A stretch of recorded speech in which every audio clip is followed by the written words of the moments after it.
Assalamualaikum warahmatullahi wabarakatuh. Selamat pagi anak-anak. Semoga kalian selalu sehat dan selalu bersemangat untuk mengerjakan tugas-tugas dari Ibu. Hari ini kita sudah sampai di pembelajaran 5 di halaman 90.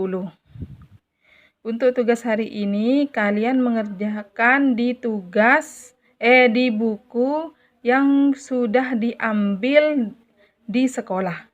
Jadi, tugas yang kemarin dikumpulkan dulu hari ini seperti biasa, lalu nanti Ibu berikan buku kalian yang lain, lalu kalian baru mulai mengerjakan tugas yang hari ini. Dimulai ya. Tahukah kamu, domba adalah hewan yang masih satu keluarga dengan kambing. Domba mirip kambing, namun memiliki bulu yang tebal.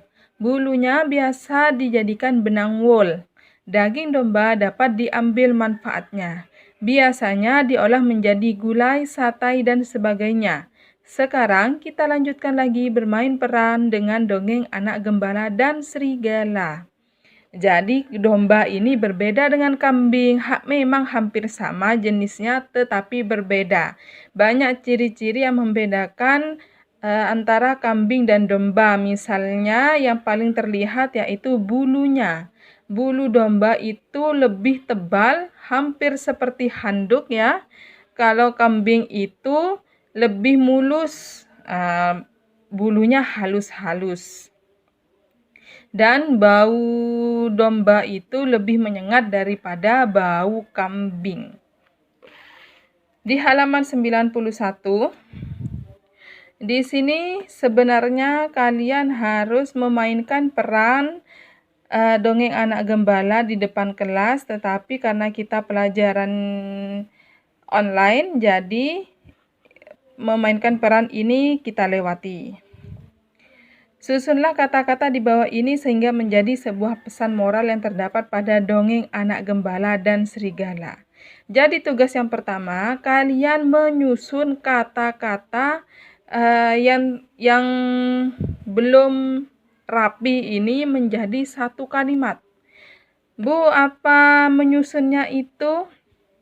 Diberi kotak-kotak, tidak usah diberi kotak-kotak, kalian langsung tulis saja kalimat yang benar. Ininya disusun langsung ditulis, tidak usah diberi kotak-kotak lagi. Menjadi satu kalimat seperti itu ya. Itu tugas yang pertama. Lanjut di halaman 92. Setiap hari Beni memberikan makanan kepada ayam-ayamnya. Beni juga membantu ayah membersihkan kandang ayam. Ayam-ayamnya sudah menghasilkan telur, daging, suara yang indah.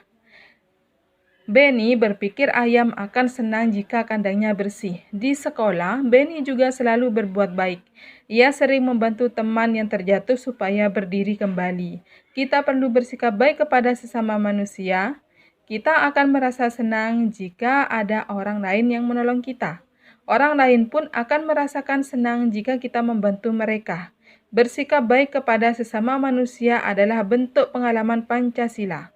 Tepatnya pengalaman sila kedua Pancasila yaitu kemanusiaan yang adil dan beradab. Diskusikanlah dengan temanmu sikap baik apa saja yang telah kalian lakukan. Tuliskan sikap-sikap baik yang telah dilakukan pada tempat yang tersedia. Jadi, tugas yang kedua yaitu kalian membuat tabel atau kolom seperti ini, lalu kalian isi sikap-sikap baik yang telah kamu lakukan.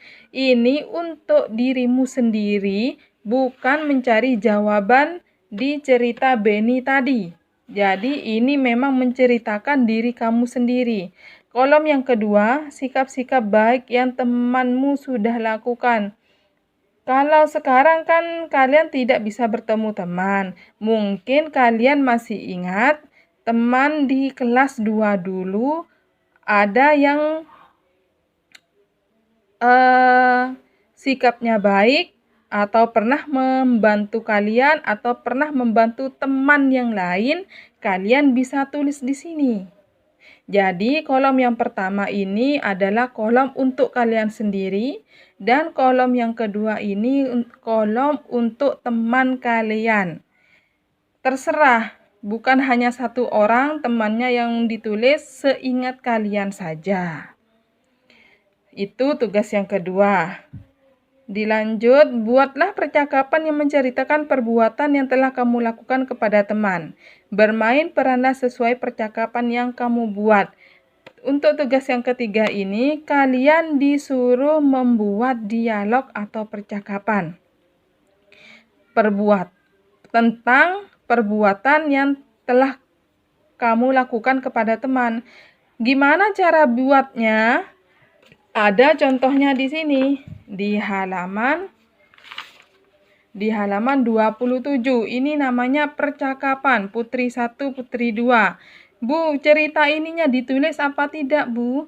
Terserah kalian. Bikin sesederhana mungkin, sebisa kalian membuat dialog. Nah, ini namanya dialog atau percakapan. Ada beberapa orang atau tokoh dengan melakukan percakapan sehari-hari saja. Seperti kalian berbicara pada temannya, ada temannya 1, temannya 2, diberi nama, terserah kalian. Bikin yang sesederhana mungkin, yang jelas harus temanya tentang perbuatan yang telah kalian lakukan. Misalnya, membantu teman, misalnya meminta maaf kepada teman. Seperti kemarin kan ada tugas yang kalian pernah bercerita tentang meminta maaf. Kalian bisa itu dijadikan percakapan atau dialog. Gitu ya. Jadi tugas kedua dan tugas ketiga. Di halaman 94, Benny sedang mengerjakan PR matematika. Ternyata soal-soalnya tentang perkalian. Ia teringat tentang cara menyimpan anak ayamnya di kandang. Ia bisa membaginya dalam beberapa kelompok. Isilah titik-titik di bawah ini dengan memperhatikan sifat pertukaran pada perkalian. Ini seperti kemarin. Titik-titik kali 5 sama dengan titik-titik kali 7. Berapa dikali 5 sama dengan berapa dikali 7? Ini seperti kemarin, hanya dibolak-balik saja. Jadi, 7 kali 5 sama dengan 5 dikali 7. Jawabannya sudah ada di soalnya semua. Kalian hanya tinggal menuliskan saja. Kalau kalian teliti dan masih ingat tentang materi pertukaran perkalian seperti ini. Gampang ini ya. Kalian bisa lihat contoh-contoh yang sebelumnya. Hanya ditukar saja. Hanya itu tugas dari Ibu hari ini. Ibu harap kalian bisa mengumpulkan tugas kalian dengan tertib ya, supaya Ibu tidak keteteran untuk menilainya. Terima kasih. Wassalamualaikum warahmatullahi wabarakatuh.